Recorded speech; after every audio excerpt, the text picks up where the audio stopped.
Si vos tenés un aumento de la compra del gobierno, que en el modelo keynesiano equivale a un aumento de la producción, delta G por el multiplicador, en este modelo lo que tenés es un desplazamiento de la gráfica de equilibrio del mercado de bienes IS a la derecha, desde IS correspondiente a G sub 0 hasta IS correspondiente a G sub 1.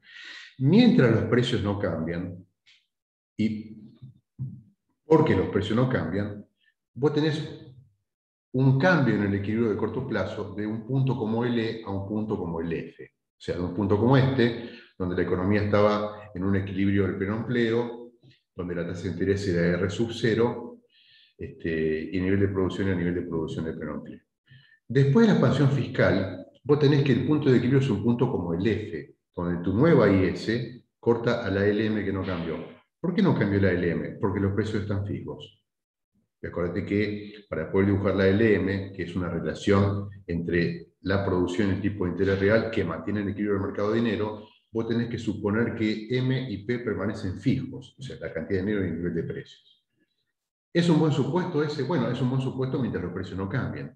Y en efecto todavía no cambiaron. Entonces, mientras los precios no cambian, un aumento de las compras de gobierno, o sea, una expansión fiscal, una política fiscal expansiva, genera un aumento de la producción y un aumento de la tasa de interés real, que cambia de R sub 0 a R sub 2. Ahora digo, una vez que todas las empresas pueden cambiar los precios, o sea, una vez que pasa el tiempo y que las empresas no están limitadas a responder solamente a las variaciones del gasto o las compras de sus bienes, sino que pueden cambiar precios y eventualmente salarios, porque tienen que pagar más horas extras, porque quieren contratar más trabajadores o por lo que fuere. Si una vez que los precios de la economía se reacomodan, la economía debe volver a nivel de producción del pleno empleo.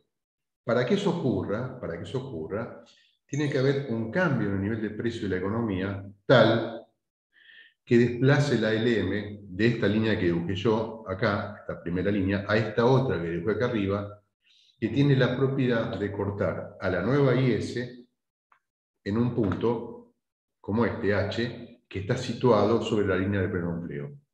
Cuando eso ocurre, la economía vuelve a estar en un equilibrio de pleno empleo, y entonces el resultado de largo plazo de una expansión fiscal es un aumento del tipo de interés real de R0 a R sub 1, o sea, bastante mayor, y un aumento en el nivel general de precios.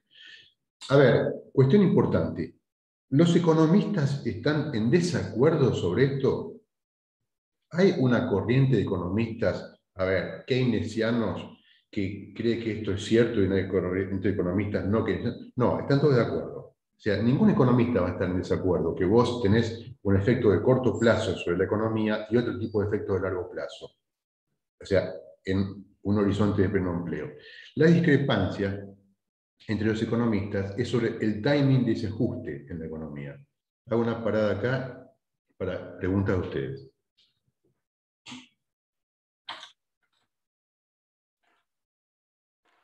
¿Dudas, preguntas?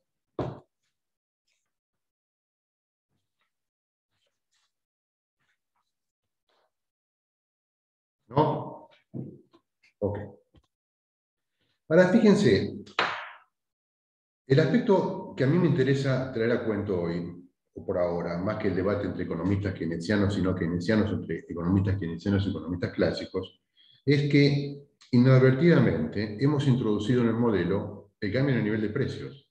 Es decir, este modelo nos permite manipular algo que está en la experiencia cotidiana de todos nosotros, que es que los precios cambian la economía. O sea, uno puede imaginar cierto funcionamiento de la economía con precios fijos, para eso se inventó el modelo keynesiano, el modelo Keynes-Hicks-Hansen, pero nuestra experiencia cotidiana es que los precios cambian también. Y nuestro modelo tiene que ser sensible a ese dato de la realidad. Entonces, esto nos permite dar cuenta de que el modelo puede barajar eso. Entonces, vamos a hacer una cosa ahora, que es esta, miren. Vamos a tratar de expandir el modelo ISLM con una especie de réplica del modelo que se llama modelo de oferta y demanda agregada. Voy a contar cómo pasamos de uno a otro. El modelo de oferta y demanda agregada no es un modelo distinto del modelo ISLM. Es como lo mismo, pero puesto como si te dijera, en otra dimensión. El modelo oferta y demanda agregada que está a la derecha de tu pantalla es lo mismo que está a la izquierda, pero en otra dimensión.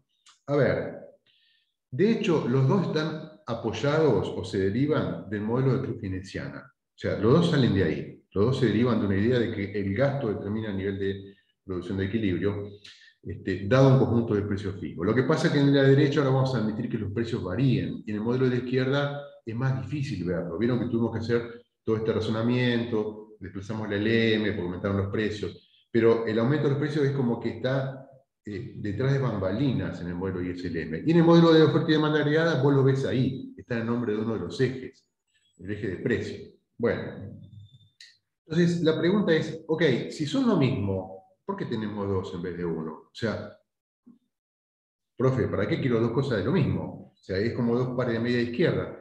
Bueno, no, porque cuando vos estás mirando o estás con un ojo puesto en los cambios en la economía y tu interés es ver cómo cambian la producción y el tipo de interés real, entonces mirás el diagrama a la izquierda, mirás ISLM.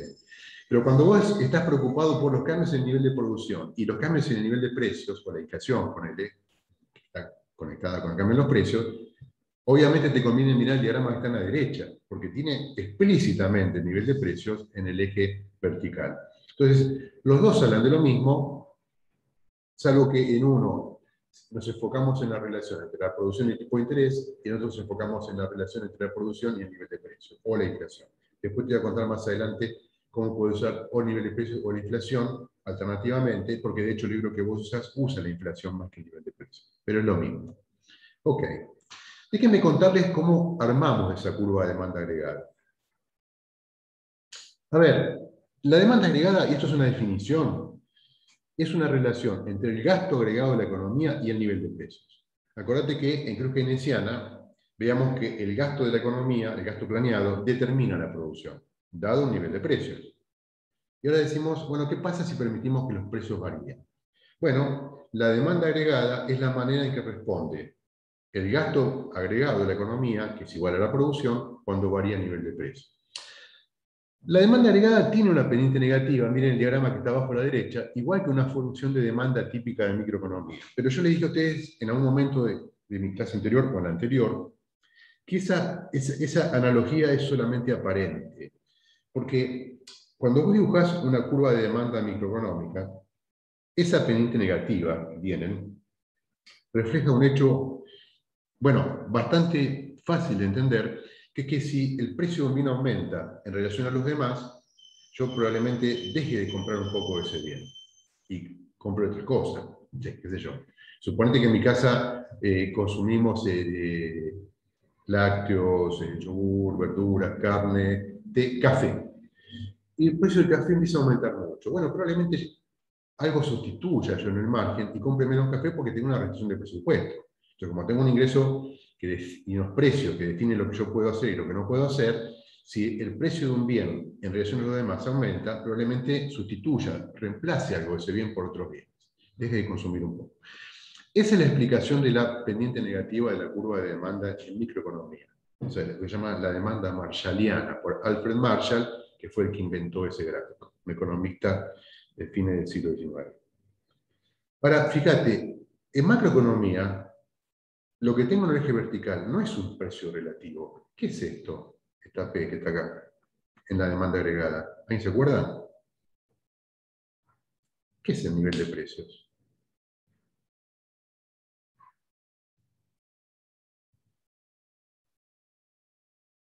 Primeras clases de materia. ¿Qué era el nivel de precios? ¿Cómo medimos el nivel de precios? Con índices de precios. Con índice de precios. O sea, si es un índice, ¿qué es? Es un promedio. ¿No, Yanni? Claro, serían los precios de toda la economía. Entonces, eso no puede ser un precio relativo, justamente por definición. Entonces, si eso es un precio, es un índice de precios, o sea, es un promedio, un estadístico, a ver, la curva de demanda no puede tener pendiente negativa por la misma índole de razones que tiene pendiente negativa la curva de demanda microeconómica, porque P no es un precio relativo, ¿viste? Es el nivel de precios. Entonces, no puedo afincar ahí mi explicación.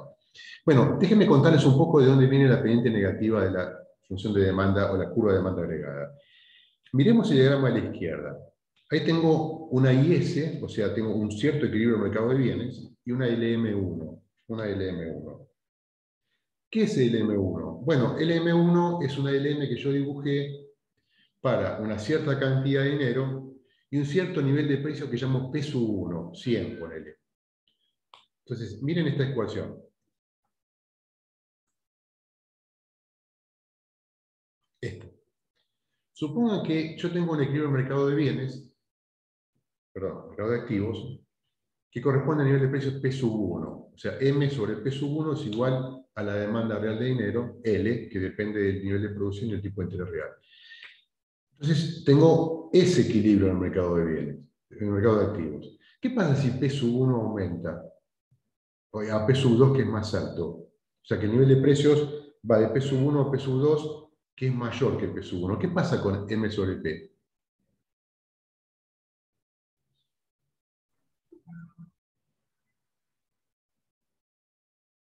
¿Y ahora? Como que baja y hay menos oferta de dinero. Hay menos, Demanda. Sí. hay menos oferta de dinero porque la cantidad de dinero no cambió, o sea, la oferta nominal de dinero no cambió, pero como aumentó el nivel de precios, la cantidad real de dinero o oferta real de dinero disminuyó. Si la oferta real de dinero disminuyó, o bien, miren ahora al lado derecho, dado un nivel de producción determinado, la tasa de interés real tiene que ser mayor porque hay menor dinero en la economía, entonces para que eso sea compensado por la menor demanda real de dinero, o bien aumenta la tasa de interés real y eso desalienta la demanda de dinero, dado un nivel de producción fijo, o bien disminuye el nivel de producción dado una tasa de interés. A ver, gráficamente, ¿cómo se resuelve eso? ¿Cómo digo eso? De que si R está fijo, I es menor, o si R está fijo, o si I está fijo, R es menor, o si R está fijo, I es menor. Desplazo la LM a la izquierda, ¿no de acuerdo? Un aumento en el nivel de precio de la economía, un aumento en el nivel de precio de la economía, en el diagrama LM implica un desplazamiento de la LM a la izquierda. De nuevo, un aumento en el nivel de precio de la economía, que equivale a una disminución de la oferta real de dinero, supone un desplazamiento hacia arriba y hacia la izquierda de la LM. Bueno, a ver, es lo que dice acá, ¿no? Cuando pasamos de esta LM a esta otra. Bueno, si hago eso, mi LM, que era LM1 cuando el nivel de precios era P sub 1, pasa a ser LM sub 2 cuando el nivel de precios es mayor y no cambió la cantidad de dinero nominal y por lo tanto la cantidad de dinero es menor. Ahora fíjense, con la nueva LM, como la IS no cambió, y la IS no cambió porque no cambió ni la política fiscal, ni la inversión exógena, ni el consumo exógeno, ni nada, la IS es la misma, mi nuevo equilibrio de corto plazo es F. Entonces, el aumento a nivel de precios, que genera una disminución de la cantidad real de dinero, que en ISLM es un desplazamiento de la LM, en el diagrama de la derecha se traduce como otro nivel de producción de equilibrio que llamo F, que es el nivel de producción de equilibrio que corresponde a un nivel de precios mayor. Ese nivel de producción de equilibrio o de gasto agregado que corresponde a un nivel de precios mayor. Entonces, la explicación de la pendiente negativa de la demanda agregada es esta explicación. La explicación por la cual, cuando aumenta el nivel de precios, las cantidades demandadas por los hogares y las empresas es menor, es esta explicación. Entonces, el aumento de los precios genera una reducción de la cantidad agregada de bienes demandadas por esta razón. Ahora, fíjense, hasta ahora lo que tengo es una función de demanda de la economía, pero no sé cuál es el equilibrio de la economía. Es decir, tengo una relación, antes tenía una relación, ponele, entre la producción y la tasa de interés real, y ahora tengo una relación entre la producción y el nivel de precios, con lo cual me voy acercando a eso que ustedes entienden que la economía es, algo que tiene que ver con el nivel de precios y las cantidades. Pero no sé cuál es el equilibrio. Bueno, me falta un sector de oferta en la economía. O sea, esto me dice cuál es el gasto planeado de la economía, cuánto están dispuestos a comprar los hogares, las empresas y el gobierno a cada nivel de precios. Entonces, falta la oferta. Entonces, vamos a hacer una cosa. Vamos a suponer dos horizontes radicalmente distintos sobre la oferta agregada de la economía. Uno es el que empezamos a ver al comienzo de esta parte de la materia, la segunda parte, cuando vimos el modelito Krug-Keynesiano. Acuérdense que el modelo Krug-Keynesiano suponía que los precios eran como Fijos. fijos. Si los precios son fijos, las empresas venden todo lo que le demandan a los precios fijos. Y entonces la curva de oferta tiene esta forma.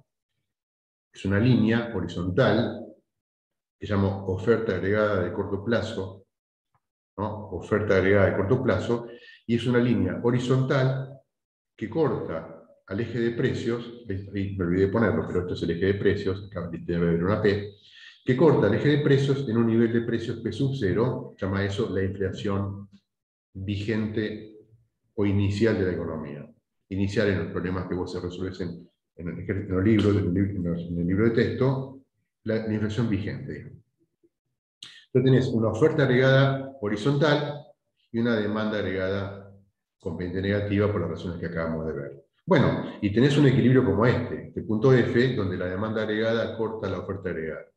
A ver, de nuevo, ¿ustedes se dan cuenta que yo ahí desplazo la demanda agregada a la derecha, por ejemplo, mediante un aumento de la compra de gobierno?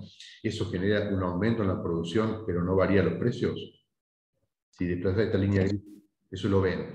Bueno, ¿por qué eso es fácil de ver? Porque en el fondo lo que está repitiendo es el modelito de Krug-Keynesiana. El modelo Krug-Keynesiana, que supone que los precios están fijos, si vos desplazás el gasto planeado hacia arriba, que es tu manera de hacer una expansión, poner un aumento de la compra de gobierno, eso aumenta la producción. O sea, habíamos dicho que si aumenta la compra de gobierno en delta G, aumenta la producción de equilibrio delta I en delta G por el multiplicador. Bueno, acá verías eso. Acá verías un aumento de la producción en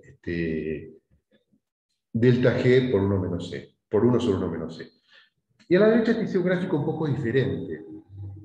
Supongamos que ha pasado suficiente tiempo para que todos los precios de la economía puedan ajustar, incluidos los salarios, y por lo tanto la economía se encuentra en una situación donde todos los mercados están en equilibrio, entre ellos, fundamentalmente, el mercado de trabajo, y por lo tanto el nivel de producción de la economía es el nivel de producción de pleno empleo. Entonces la oferta agregada relevante es esta oferta, la oferta agregada a largo plazo se llama, que es nada más y nada menos que una línea vertical que vos dibujás en un punto que corresponde al nivel de producción potencial. Esto que dice acá abajo de rayita. Entonces, ahora cuando vos tenés la producción acá, ahí tenés una oferta agregada vertical y superpongo la demanda agregada y también tengo un punto de equilibrio, el punto E. Ahora, fíjense en qué interesante. Cuando yo dibujo este segundo diagrama, yo podría borrar de ese diagrama la demanda agregada y aún así todavía seguiría conociendo la producción de la economía. Nada más con la oferta agregada. ¿Lo ven? Sí.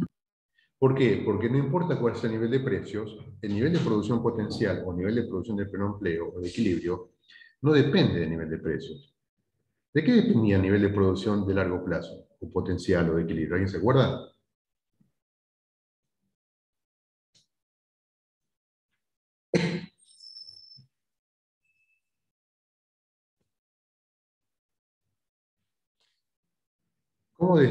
¿Cómo decidían las empresas el nivel de producción donde maximizaban beneficios? A ver quién se acuerda de eso.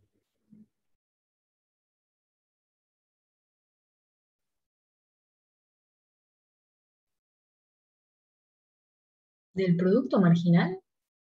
Claro, lo que hacían era comparar el producto marginal con el costo de contratar el factor trabajo, dada una cierta cantidad de capital, suponete, ¿no? Y entonces lo que hacían era demandar trabajo en función de su producto marginal. Igualaban el producto marginal al salario que pagaban, al salario real, y decidían cuánto contratar. Entonces, I rayita es el nivel de producción correspondiente a ese nivel de empleo de equilibrio del mercado de trabajo. Fíjate que ahí el nivel de precio no juega ningún papel, porque la variable relevante es el salario real. Ya hemos sacado el nivel de precio, hemos dividido todo por el nivel de precio. Por lo tanto, el nivel de precio no juega ningún papel en la oferta agregada a largo plazo y es una línea vertical. Entonces, cuando yo superpongo mi demanda agregada a la oferta agregada, lo único nuevo que aparece en este diagrama, donde yo ya sabía la producción, es el nivel de precios. Ese nivel de precios. Fíjense que hay diferencia enorme. En el modelo de corto plazo que está a la izquierda, el nivel de precios es un dato y la demanda agregada determina el nivel de producción. En el diagrama a la derecha, el nivel de precios no es un dato, lo que es un dato es el nivel de producción, y la demanda agregada determina el nivel de precios. Entonces, si por ejemplo yo hiciera una expansión fiscal partiendo de la producción de pleno empleo, o sea, en el diagrama de la derecha, mi demanda agregada se desplazaría a la derecha. ¿Y qué pasaría con la producción y los precios?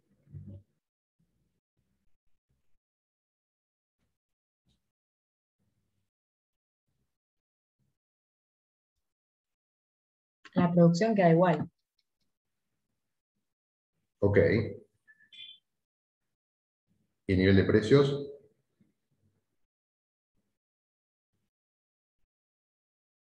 Supongan ustedes que yo hago una expansión monetaria.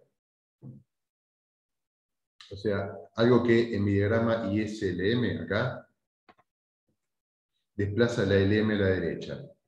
Entonces, supongan ustedes que hago un aumento de la cantidad de dinero de un 10%, de modo tal que logro desplazar la demanda agregada verticalmente un 10%.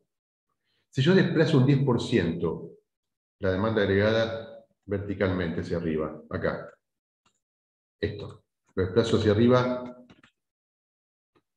acá, un 10%. ¿Qué pasa con la economía?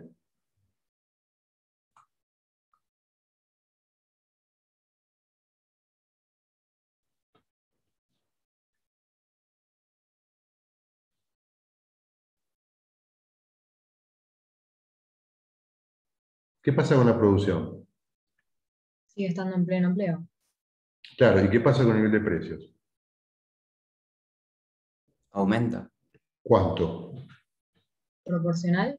Proporcionalmente a la variación de la cantidad de dinero, un 10%. O sea que fíjense, hemos llegado por una vía totalmente distinta a la teoría de la cantidad de dinero que vimos en alguna clase, después se la voy a traer a cuento de nuevo en alguna oportunidad, a la misma idea. Es decir, de nuevo, la diferencia entre los economistas no es sobre estas cosas. Si vos le preguntás, es una encuesta con economistas profesionales, hablo de gente seria, ¿no? Es una encuesta con economistas del mundo, le decís, una expansión monetaria en una economía en pleno empleo, ¿qué genera una vez que todos los precios se pueden reacomodar? Y los tipos te van a decir una variación proporcional de la cantidad de dinero a la variación, una variación proporcional de los precios a la variación de la cantidad de dinero. O sea, diagrama a la derecha. Ok, pero ¿qué pasa si una expansión monetaria o fiscal en una economía que está con precios fijos, porque supongo que hay una recesión como la de la izquierda? Supongamos que I sub 0 es un nivel de producción menor que la producción potencial. O sea, yo no lo puse acá, pero suponete que fuera así, ¿no? Suponete que esto fuera así. Que acá a la derecha vos tuvieras algo así. No lo puse para no confundirlo, pero supongan ustedes que tienen a la derecha la producción de pleno empleo, que es esta, pero que la economía está en este punto F. Claramente, si la economía está en ese punto F, que es el nivel de producción dado los precios fijos, esa economía no está en pleno empleo. ¿Qué está experimentando esa economía?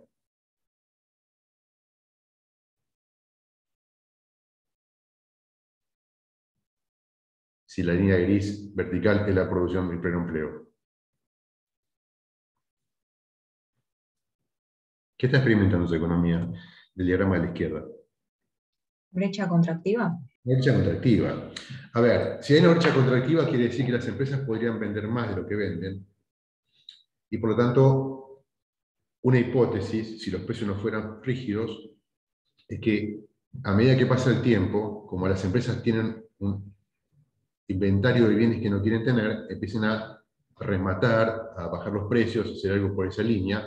Entonces tu economía debería desplazarse sobre la demanda agregada, sobre esta línea, desde este punto hasta este punto, donde la demanda agregada corta la oferta agregada a largo plazo, y lo que hubo en el camino fue una deflación, es decir, una deflación que restituyó el pleno empleo de la economía.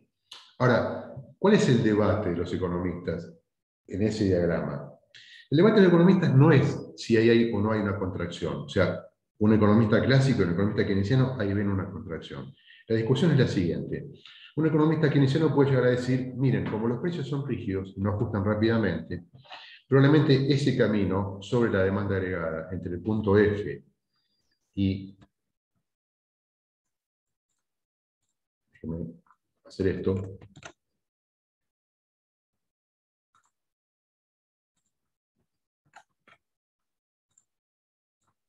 Entre el punto F y el punto E del equilibrio de largo plazo, insuma demasiado tiempo,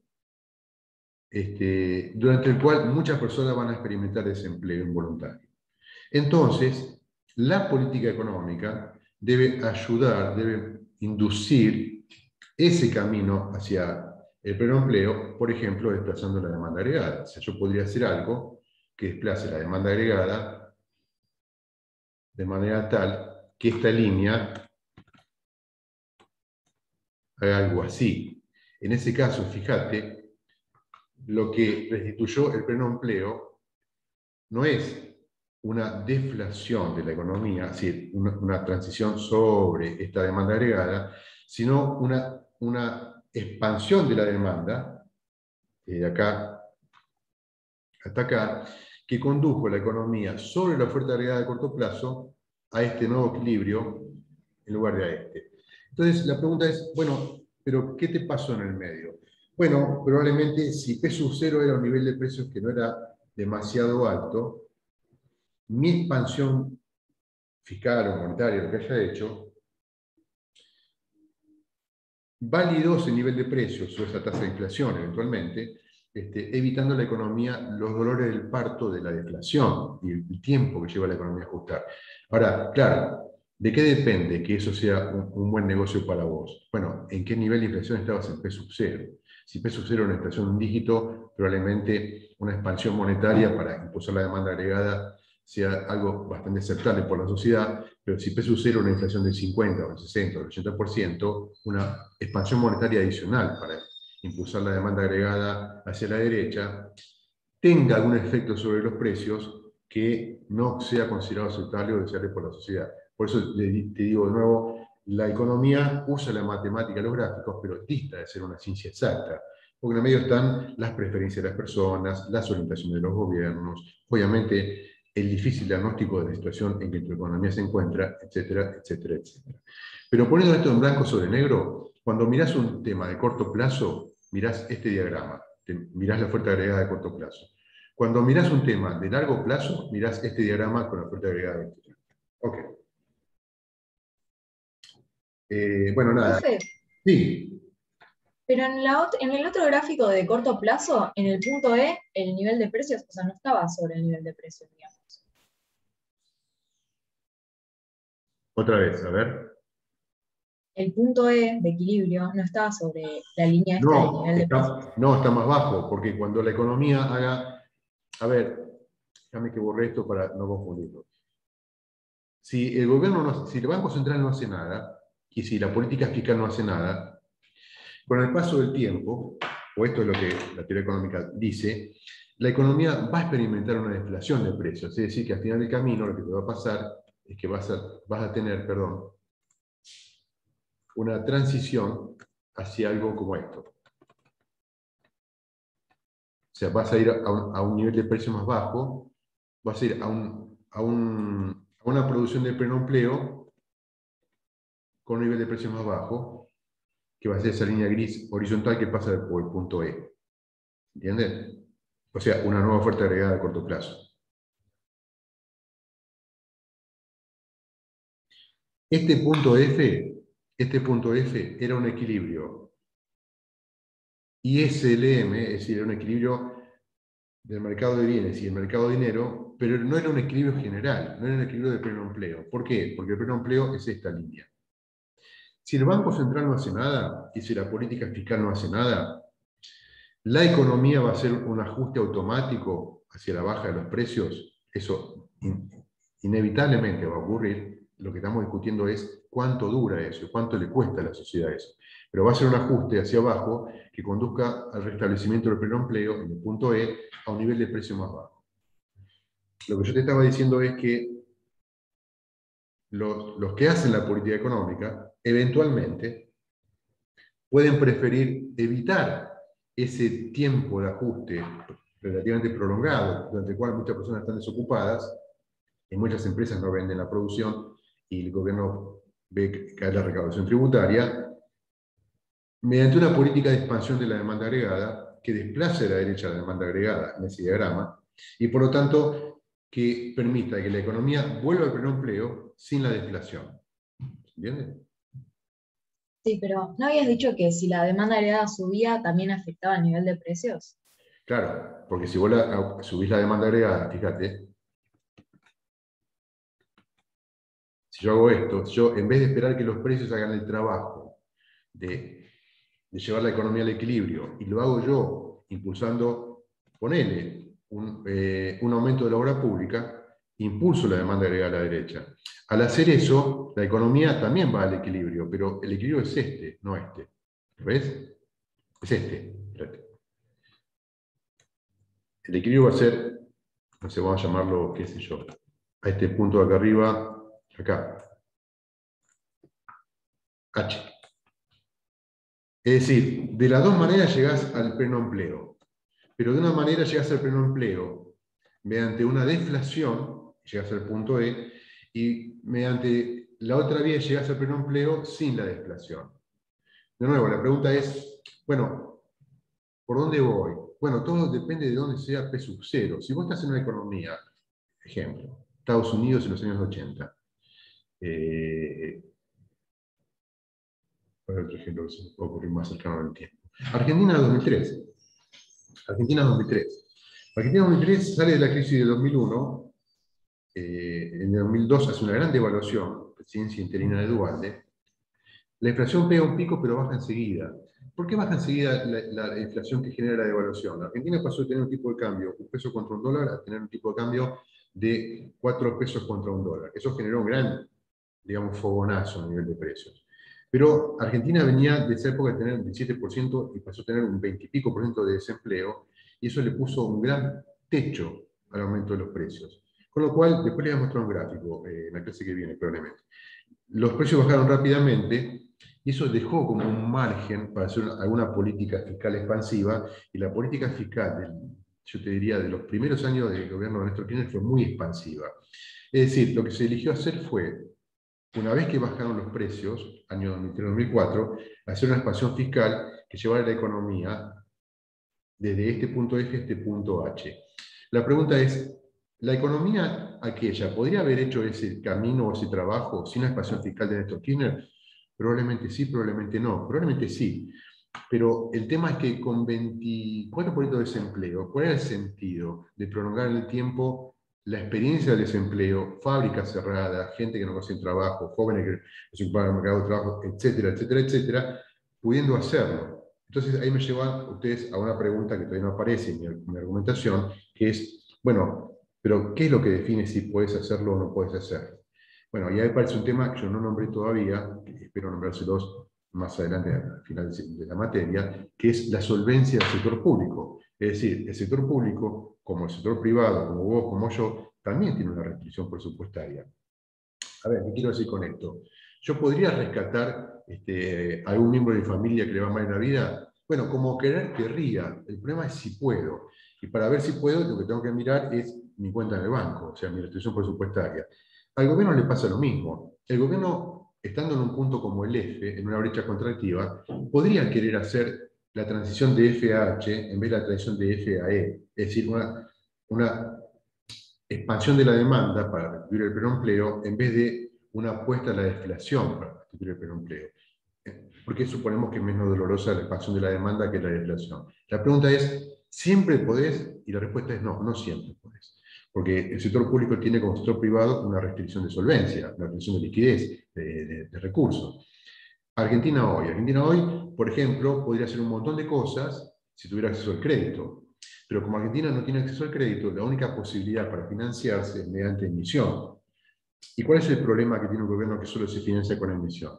Bueno, que está más cerca que otros de que ese financiamiento con emisión espiralice su actual nivel de precios y su actual nivel de inflación. No sé si me explico. Sí, que genera inflación a largo plazo, digamos. Y a veces, el problema es que a veces no tan largo plazo, porque ¿cuál es siempre el problema de un gobierno, Gianni?